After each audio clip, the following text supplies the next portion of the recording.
My sister dropped her kids off at my house and demanded I babysit them while she goes on an 8-week vacation. When I threatened to report her to the police, she arranged to have me assaulted in my own home so she could take them back. Unlike real gold kids raised as golden children never turn out to be as pure as their parents. See them growing up, my sister always got her way. No matter how nasty or irrational she acted towards me, she got away with it all the time, and that's because she was the golden miracle child. What aided this most likely was also that my sister was stunningly beautiful. She had thick, curly hair and light eyes, and my mom spent a lifetime comparing our looks. I have dark eyes and straight hair, and I was never as pretty as my sister. My mom loved making comments, comparing us after we both became teenagers. She was constantly telling me to try and dress like my sister and asking her to teach me makeup.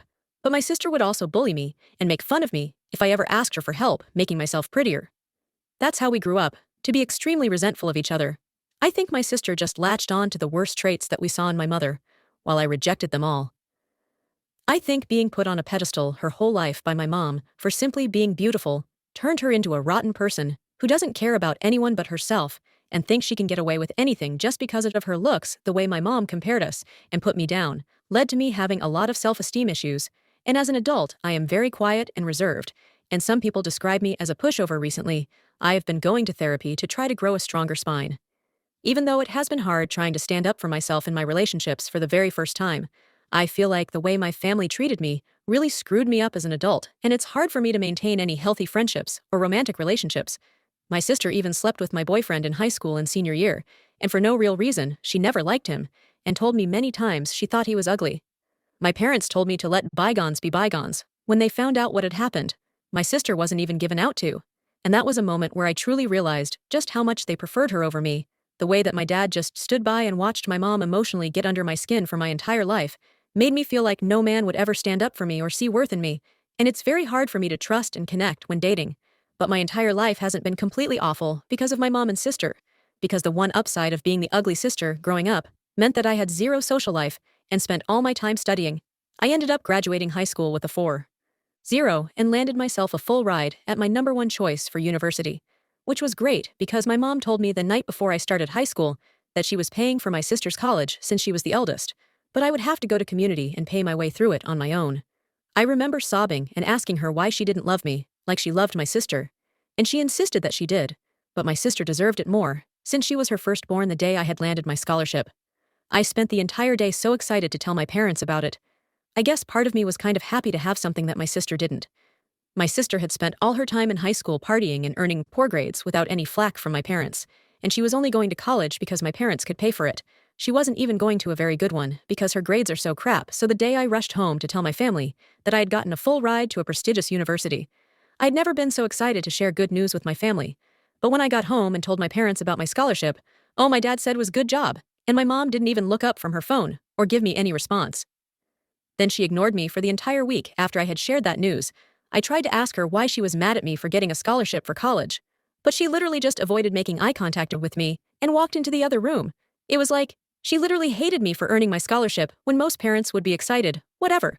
That's when I started to understand just how alone I was and how isolated my family wanted me to feel. I didn't understand why, either. Why had my mom even had me?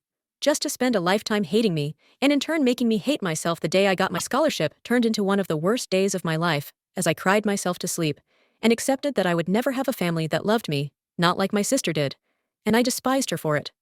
That night, I wrote in my journal until the sun rose about what I wanted to do with the rest of my life. I was tired of being this sad little girl, and I decided I was going to transform every ounce of rage I had into academic success instead of throwing myself a pity party and begging my parents for love and attention. I was going to redirect all my focus and energy to my studies, as I always had, and give myself something they never could. I was going to be stable, independent, intelligent, and educated. Even though I might never be loved, so that's exactly what I did. I went to school and graduated with honors. I got a fantastic position in a company I interned for right out of college, and I've been making 6 figures since I turned 23. When I came home for the holidays, I would tell my family about how I was doing, and I would get random compliments from extended family members. But my own parents never went out of their way to acknowledge or congratulate me for my accomplishments as an adult. I knew better than to tell my mom about my high position at my company, or how much I was making, since I knew it would just make her resent me more. But I told my dad, and one year he even told me that he was happy for me, and it was the nicest thing either my parents have ever told me. but even as an adult, my mom still treated me like an unwanted guest, and although I only saw them during the holidays, she would do everything in her power to get the attention off me if anybody asked me a question or directed the conversation towards me. For example, we were having Christmas dinner one year when my uncle congratulated me on a promotion I had been telling him about earlier that day. It was my second promotion within the company, and I had gotten a significant raise as well. I had been telling him about how I was looking into purchasing my first house. My uncle mentioned the promotion and the potential house, and a few other extended family members congratulated me and were pretty unexpectedly kind about the news. Another one of my cousins asked me what area I was house shopping in, and that's when my mom cut me off and said, "This is boring. Can we change the conversation?" Then under her breath, I heard her say, "It's probably not even true." Anyway, I ended up purchasing my house later that year, and when I posted about it on social media, everybody in my family liked the post, except for my mom. I knew she was probably angry because my sister was having a completely opposite life experience than me. She had gone to college right out of high school, all paid for by my parents, and ended up failing out and getting pregnant by her first college boyfriend. I had a sneaking suspicion that my parents had asked her to get rid of the pregnancy, but she ended up keeping it and tried making it work with her baby dad that she had only known for 4 months. Well, it turns out that they were completely incompatible, but I guess that didn't stop them from trying to make things work or solve their relationship by having another kid. I remember having to hold back tears when I saw her posting about having a second child, since I knew the baby was probably being born into a toxic environment. Since my sister was such an awful person as was her baby dad, I had met him at the holidays, but he never even bothered to remember my name or make conversation with me, and every year he would bring home trays of food, despite not bringing anything. Obviously, my sister and I's relationship did not improve as we grew up, and we basically didn't talk to each other once we were both moved out of our parents' place. We had each other on social media, and the few times where we would see each other during the holidays, my sister would make nasty comments to me about my weight or the way I was dressing. I honestly think she was just projecting, because I wear a lot of designer clothes and I like cycling through my designer purses, and she would constantly ask me what fake a purse I had brought this time one year. As soon as I walked in the door for Thanksgiving, she looked me up and down and said verbatim, "I see you're dressed up again. Like the stuck-up batch you are." It was so ridiculously rude and uncalled for, and she would even constantly insult me right in front of her kids using curses and everything. Despite her kids being young, I don't feel bad saying that my sister is pure trash, and that I didn't feel bad for anything I did after she dumped her kids on my doorstep out of nowhere one day. I had just been relaxing in my house one weekend morning after a long work week when my doorbell rang, and I was completely shocked to see my sister's 10 and 7-year-old standing on my front porch, holding overnight bags. When I asked them what they were doing here, they said their mom was going on vacation for 8 weeks and that she said I was watching them. My sister and I hadn't spoken since our family's July 4th BBQ, where she told me not to have more than one plate because she was sick of staring at my muffin top. I had no idea why she thought I would be her free babysitter for 2 months. My nephews were good, quiet kids who were obviously confused as well.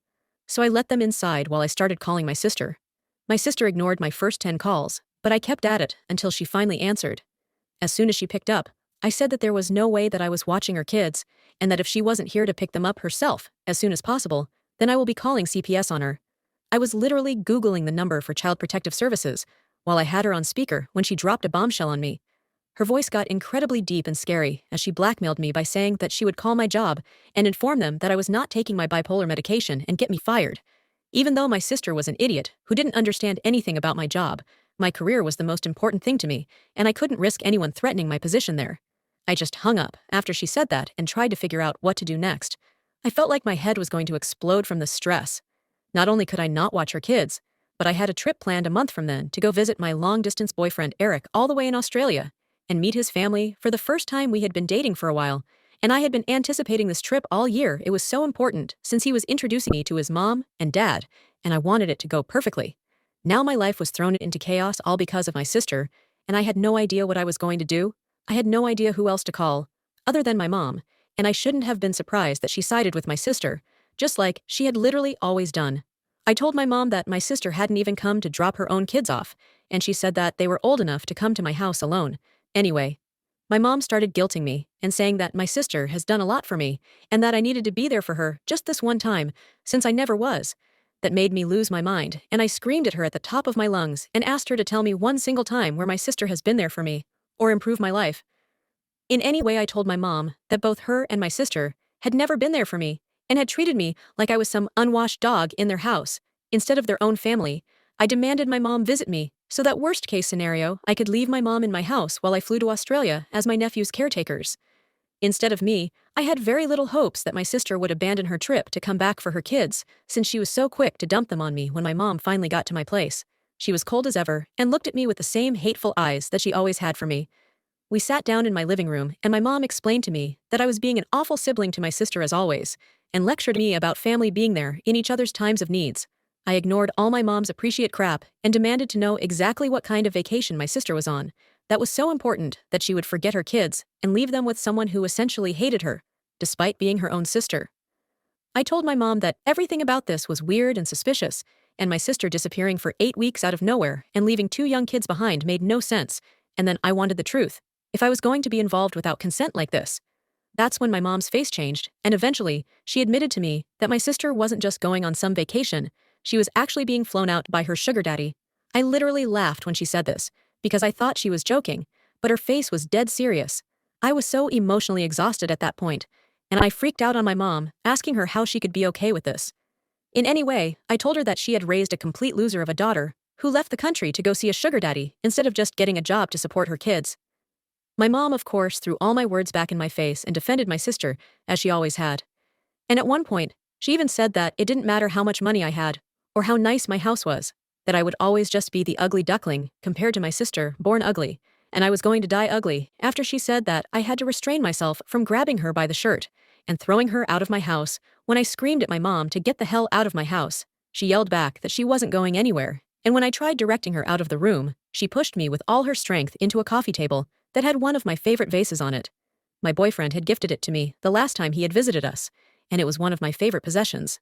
But after my mom pushed me into the coffee table, it fell on the floor and broke into a bunch of little pieces. Looking at the vase destroyed on the floor made me feel just as broken, and I think I had a full-on mental breakdown and started screaming and crying at my mom to get out of my house, where I was calling the police on her. I feel so bad because my nephews could definitely hear me from the other room, but I was a mess at that point. It had been such a long, painful day after I finally managed to get my mom out of the house. My nephew poked their head out of the room and asked me if everything was all right. Their eyes were so wide and they looked so nervous and sad that it just broke my heart, even though I didn't know them very well at all. They were just kids with a mess of a mother, and I felt so bad for them in that moment. I ordered DoorDash for all of us and let them watch movies and play video games in my living room until they passed out late. When I finally got through to her, I immediately started yelling at her for completely disrupting my life, and I brought up CPS again. My sister just gave me this sinister laugh over the phone and told me again that it was my own choice, that I could either watch her kids or lose my job. At one point, she hissed that she knew I was nothing without my job and that I would go back to being a loser without it. This stung me right in the heart, because it was the honest truth. I had my degree and a solid resume, but I really identified with my career success, and I would do anything not to lose it at that point.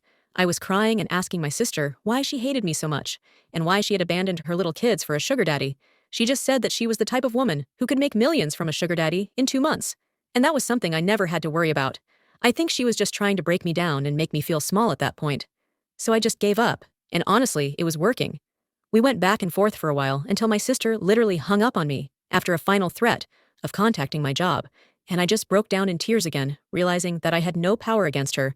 My nephews were downstairs watching a movie in the living room, and so I had privacy upstairs and decided to call my boyfriend. I hadn't had a chance to talk to him since my nephews had been left on my doorstep, and I ended up breaking down and venting to him about all the details of the situation. I couldn't hold back tears as I told him about my sister's threats and my mom's continued disrespect, and told him how I felt completely trapped by my sister. Even though he is on the other side of the planet, my boyfriend made me feel so loved and supported, and was literally the only person who was in my corner. And I'm so grateful for him. He said that my sister was potentially committing multiple crimes by abandoning her kids and threatening me with career blackmail, and that I needed to get some solid evidence of her actions. He suggested that I contact my sister again and try to get her to repeat her threat about the false medical accusations, but this time secretly record the conversation as evidence. My boyfriend knew about my past with my sister and my mom, and pointed out that my sister was clearly unhinged, and it wouldn't take a lot for my sister to act on this threat, and that I should do everything to prepare. Of course, it freaked me out to hear that. But he was 100% right. I knew my sister was insane more than anybody, and I decided to go with his plan. Even though I was still feeling very emotionally overwhelmed by everything that was happening, I still wanted my nephews to feel comfortable and cared for. I knew what it felt like to be a child in a home where you weren't wanted, and I didn't ever want to make these innocent little boys who were related to me feel that way. I ended up going downstairs and playing a multiplayer video game with them for a little while, and it ended up being really fun. They were so surprised when I knew how to play first-person shooters, and were so cute as they were giggling and laughing while watching me get call after call. I wasn't expecting to bond with them after such a stressful weekend, but when we all ordered pizza together and had a contest to see who could eat the most pieces of pepperoni, I realized that I honestly loved the two little boys. They were nothing like their mom, even though I knew my sister couldn't have been a great parent. They were both super polite, and even though it took a little while for them to come out of their shells, they were both really sweet, funny little boys. They were very good about cleaning up after themselves, and were always saying please and thank you. As I was hanging out with my nephews into the afternoon, I realized that they both had holes in their socks, and my older nephew's clothes looked sort of small on him. I looked through the rest of the clothes my sister had packed for them, and realized that they were all either old or too small for the boys they were meant for again. I wasn't incredibly surprised that my sister was a cheap, neglectful parent, and I decided to take my nephews to the mall for some new wardrobes. I almost cried multiple times during that trip to the mall, because my nephews completely came out of their shells and were so excited and happy running around the mall. Like I said, I remember what it felt like to be a neglected child, and I just wanted them to feel like they could have anything they wanted, and that I was there for them and wanted to make them happy. So anytime we walked past a window and they wanted to go in a store, we would go in, and I kept buying them whatever they wanted. It was impossible not to. My youngest nephew was missing his two front teeth, and every time he gave me his goofy little empty smile, my heart ached and I had to buy him another little treat or toy. They left them all that day with new clothes that looked great on them and fit them comfortably, and I had also bought them both Nintendo Switches. It was so hard not to spoil them. I didn't have kids in my own, and I had plenty of money to buy them the little things they wanted when I had bought them. The Switches. Both of them broke down crying and hugging me, and I noticed the 10-year-old had started crying again during our ride home, and I asked him if he was okay.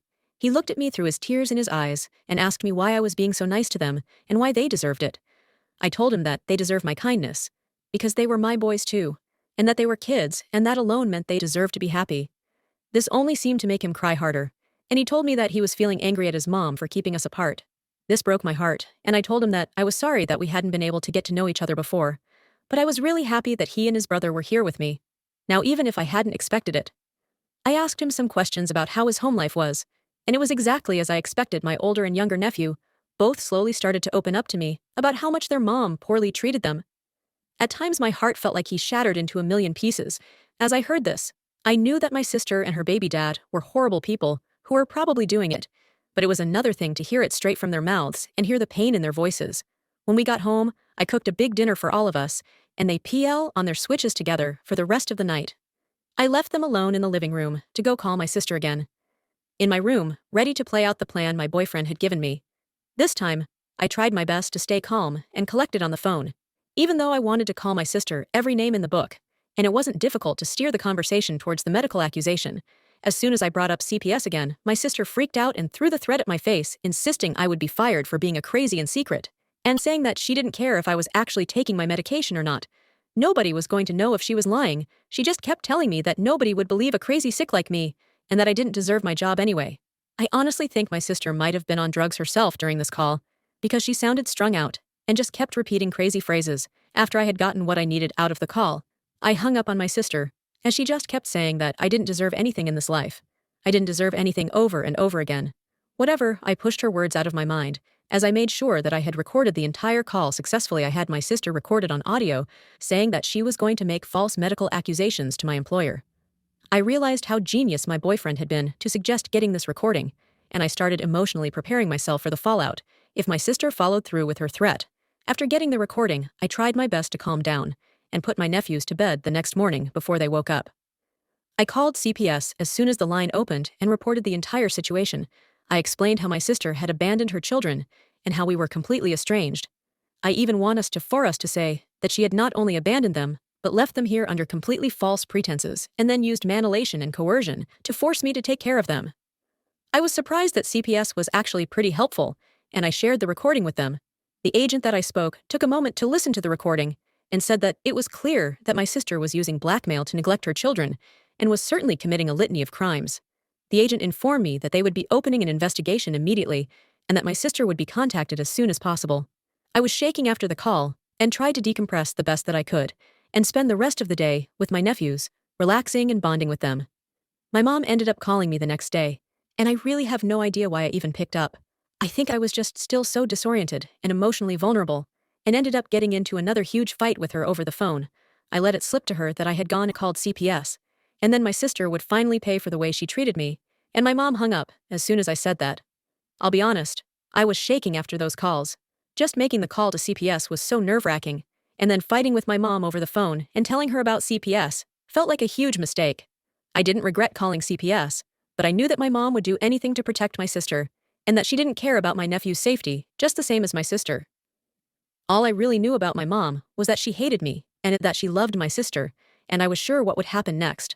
There was absolutely no way that my mom wasn't going to immediately contact my sister after finding out that I had contacted CPS and try to put her 2 steps ahead of me. I was sure that she had hung up the phone on me to call my sister immediately, and there was no way that my sister wouldn't know about me calling CPS by the next day. I had a sleepless night, and the next morning, when I arrived at work, my receptionist informed me that my supervisor had scheduled a meeting with me before lunch, which meant that it was urgent, as nervous as I was, to learn about this impromptu meeting. I knew that it was coming, and like I said, I knew my sister was crazy, and it was clear that all she wanted to do was ruin my life. I sat down in the meeting and cracked my knuckles to try to relieve the tension I was feeling. My 2 supervisors were there, and so was a higher-up I had never met before. All of them were looking at me with suspicion in their eyes, and I felt like a bug under a microscope. Sure enough, they explained to me that they had been contacted by a trusted source within my family, and had been informed that I was potentially unmedicated for a severe mental illness. They even told me that they had been given extreme details about past mental breaks that I have had, and they were concerned about me having a psychotic break within the office. But neither they or my sister knew how prepared I had been for this meeting today. Of course, I knew that my sister was going to follow through with her threat. She had always hated me, and being able to rob me of my high-paying position would be the ultimate screw you to her ugly little sister, and I knew she wouldn't hesitate to do it, but she would revel in it if I hadn't been watching her nephews. Even if I hadn't called CPS, then I'm sure that she would have held it over my head and just kept blackmailing me into doing whatever she wanted me to do for her. So in a way, I was happy to be dealing with this and getting my sister's crap out of the way. I took out my briefcase and gave all of the supervisors a copy of my doctor's letter, as well as the attached documentation that proved that I had been diligently following my medication regimen. There was proof going back almost 5 years that I had never missed a prescription pickup date, and that my medication had been regular, as well as my moods. I had verification from not only my primary care physician, but my therapist and my psychiatrist as well. I gave my supervisors an informative but concise explanation into the issues within my family and my sister's own mental health struggles, and informed them that the claims were completely unfounded, and they could be sure of my stability based on all the medical paperwork I was providing for them. My supervisors took a while to look through all the paperwork, but as soon as they saw that I had medical evidence from multiple MDS, they seemed completely satisfied and even apologized to me for the inconvenience of calling me into this meeting, and explained that they just had a responsibility to do their due diligence before they closed this matter. My one supervisor even took the opportunity of the meeting to congratulate me on the successful quarter I had just had, and bragged about my performance to the other supervisors, which made me look excellent. I literally left the meeting giggling because of how well it had went, despite the reason for it, and thought about how poorly my sister's moronic plan had backfired on her. I could barely focus on my work for the rest of the day, because I kept smiling dumbly every single time. I thought about how I got to call my sister after I finished work and tell her about how her plan had been a complete bust. I called my sister as soon as I got back to my car that day, and almost cried laughing as I told her about how the meeting had only taken about 15 minutes because she had sounded so crazy and stupid on the phone, and my bosses had never believed her in the first place. My sister was enraged and accused me of lying and said that she was sure I had been fired, and then I was just trying to save face. This made me laugh harder, and I told her that she had failed at trying to get me fired, just like she had failed at everything else in her life. I told her that the only skills she had as a woman pushing 40 was lying and failing, and that even her own children were disappointed in her. My sister lost it all over again and just kept calling me the B word and the re word over and over again, claiming that I had completely betrayed her, and said that she was hopping on the first plane back, and that she was going to make me regret every single thing I had done to her. I was still laughing after the call, but by the time I got home and reunited with my nephews, who were in much better mood since they had gotten dropped off at my place, I realized that this whole situation was far from over and might get worse before it got better. All knew for sure was that my sister was completely out of her mind, and now she was flying home from another country to come get revenge on me. I realized that I was honestly terrified of what was going to happen next. My sister basically had nothing to lose at this point, and she had always been unhinged, and I started to fear for my safety. Then I started to think about my nephews, I wondered if I had made a mistake calling CPS. A huge part of me wished my sister had lost her passport overseas and never came home. I had gotten so much closer to my nephews in the past couple days, and I realized that my heart was going to break when they had to leave. I didn't want to say goodbye to them. I didn't want to watch them walk back into my sister's arms. She was perpetuating the same thing my mom had done to me, and I realized I hated her more than anyone on this earth. I checked on my sleeping nephews, as I couldn't sleep since my mind was racing, and I cried quietly in the hallway after closing the door to the guest room. They were such innocent little boys, and they didn't deserve any of this. The next day was a complete shit show. I was awoken to the sound of somebody knocking on my door, although it sounded like somebody slapping a sandbag over and over on my front door. When I opened it, there was my sister next to a guy who had to be maybe 6'5" and weighed almost 300 pounds. He was gigantic, and one of his hands was the size of my entire head. I can barely see my mom standing right behind him, and before I could even open my mouth to tell them to get the hell off my property, the man put his hand on my shoulder and shoved me down with all his might.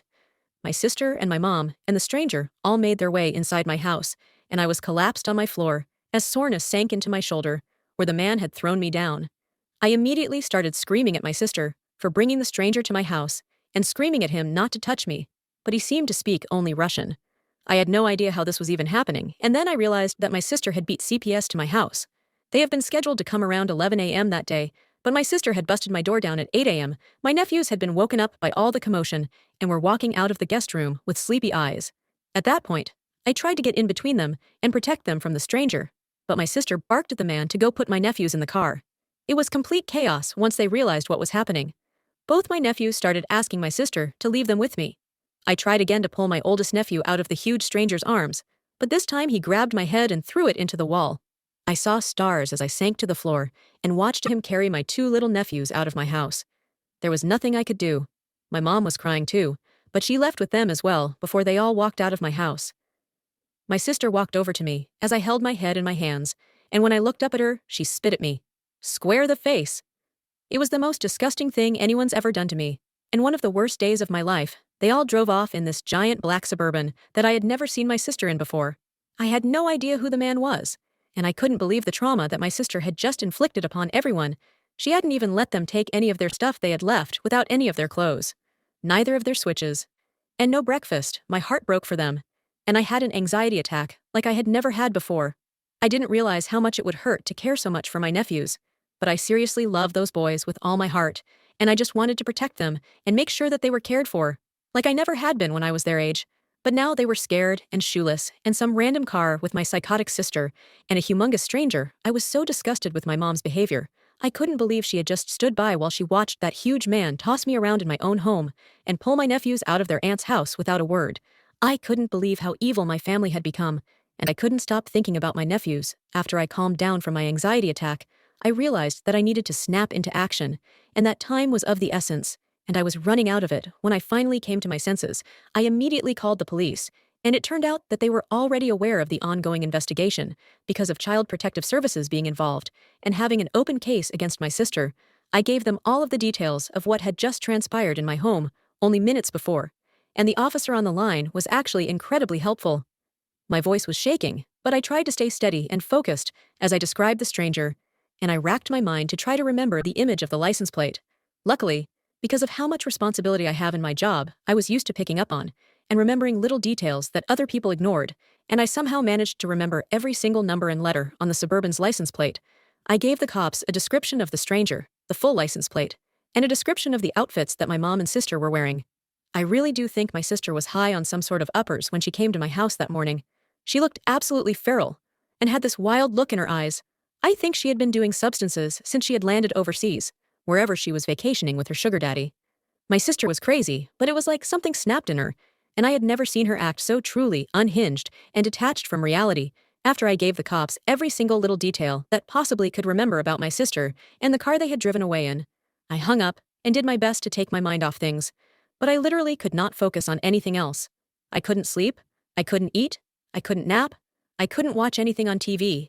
I just kept seeing my little nephews' faces in my head every time I closed my eyes and could not think about anything else except making sure that they were okay.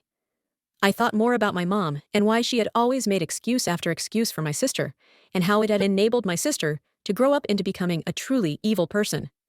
I even found myself thinking about my sister's trip, wondering what kind of stuff she had done there, If she really had a sugar daddy and how much he had paid her, I wondered if the money she had made on her trip had truly been worth it. I even found myself thinking about what it would be like if it was just me and my nephews. I had the room for them. And now I definitely had the room for them in my heart as well.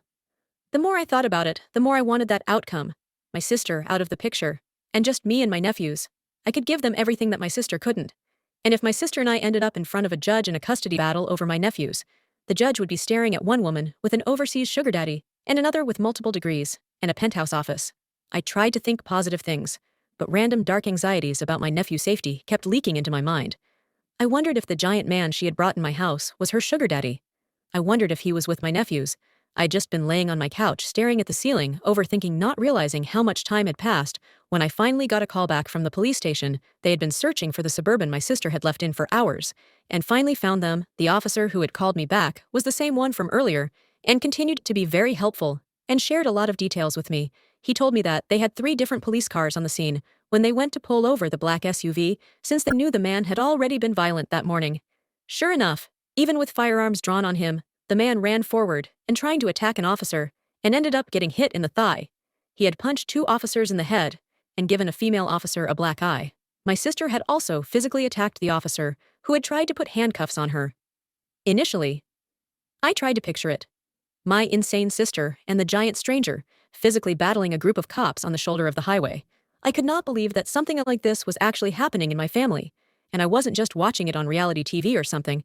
I was still reeling in shock from everything the officer had shared with me about my sister's arrest, when he began telling me that my sister actually wanted to speak to me. I couldn't believe my ears, and he confirmed that my sister was sure that she wanted to use her one call on me.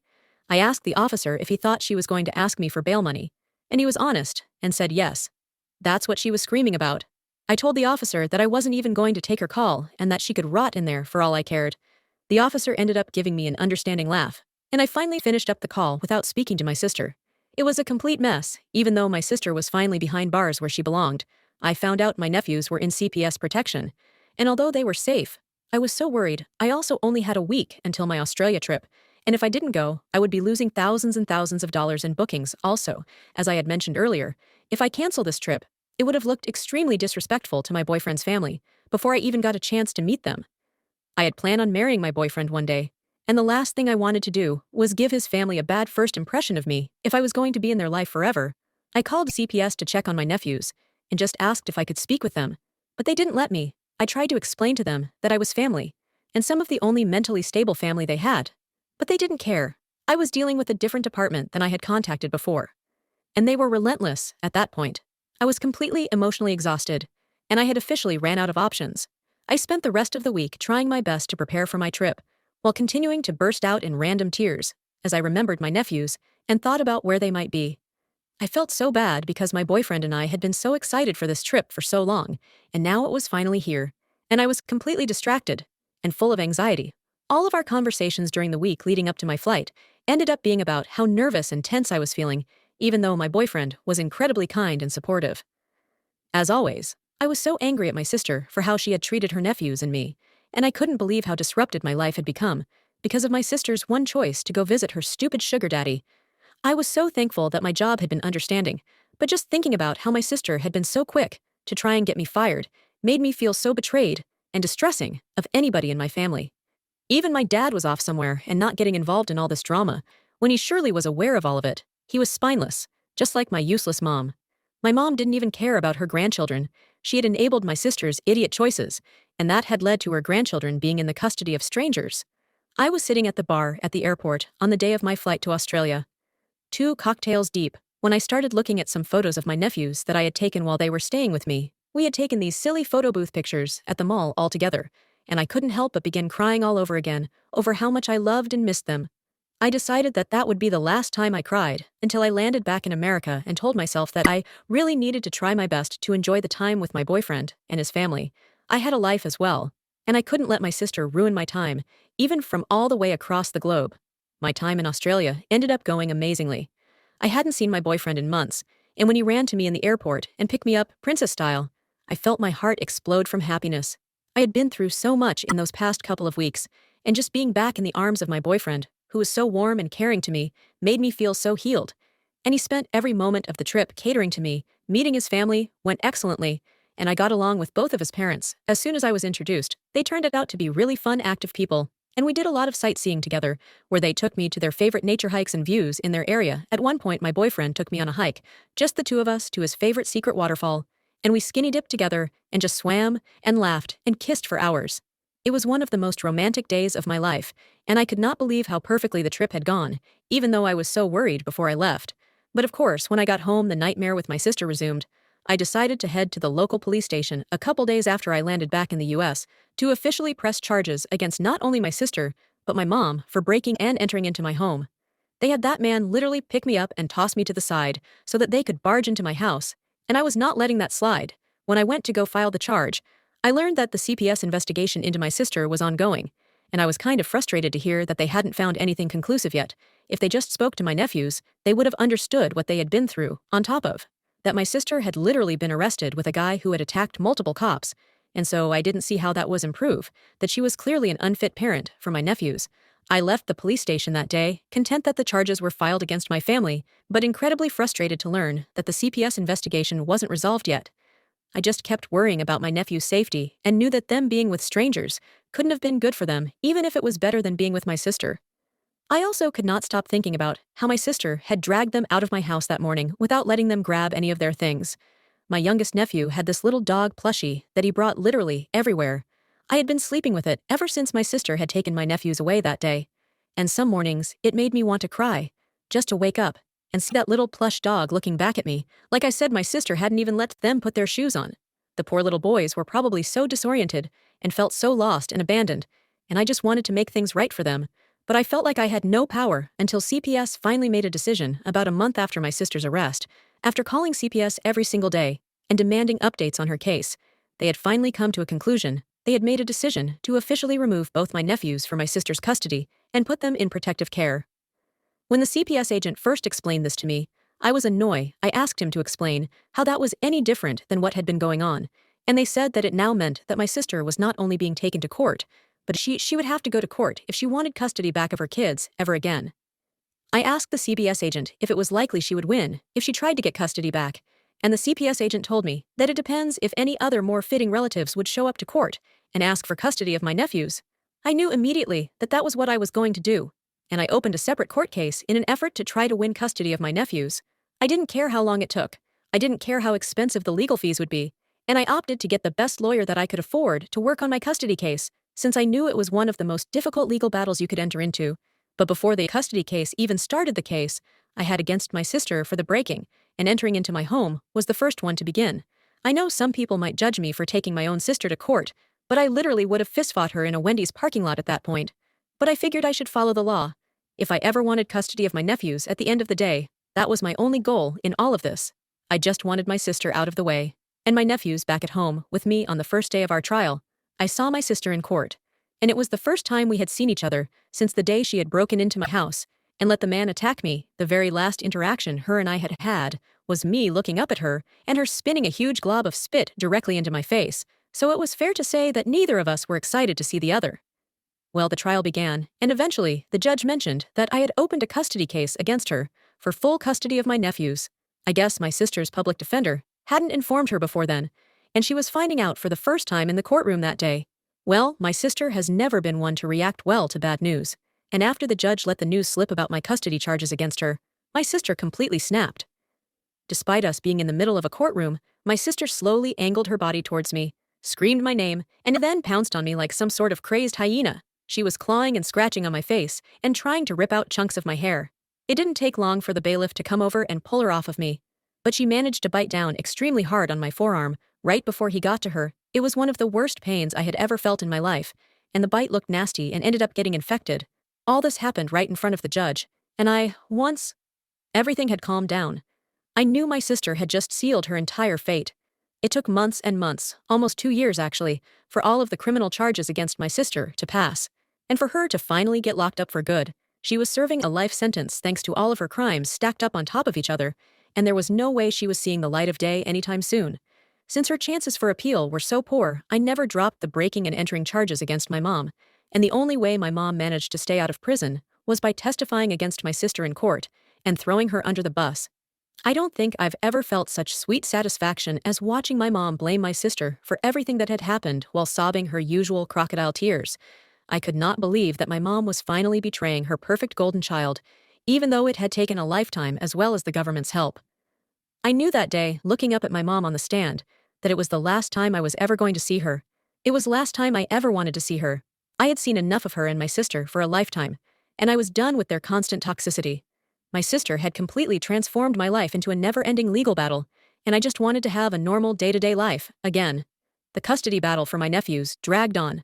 Their birth father and his family began fighting me in court for full custody against them, and it just dragged the case out further. I didn't care. There wasn't a force on earth that could keep me from my nephews. Now that my sister was locked up, it took almost 2 years of legal battles, but eventually I won full custody over my boys and brought my nephews back home. I will never forget how big they smiled and how tight they hugged me when they came home and found the bedrooms I had decorated for them. In my house. I walked into my youngest nephew's bedroom, and he ran to me to show me his rediscovered Switch. I surprised him with his little plush doggy and caught him in a tight hug when he fell into my arms. The next thing I knew, my eldest nephew joined us, and both boys cried into my hair and told me how much they missed me. My eldest boy looked up at me, smiled with his big eyes full of tears, and just said, "I knew it, Auntie. I just knew you would come back for us one day." Thanks for watching. If you enjoyed this story, don't forget to hit the like button and share it with your friends. And if you want more amazing stories like this, make sure to subscribe to the channel and turn on notifications so you never miss a new video. See you in the next one.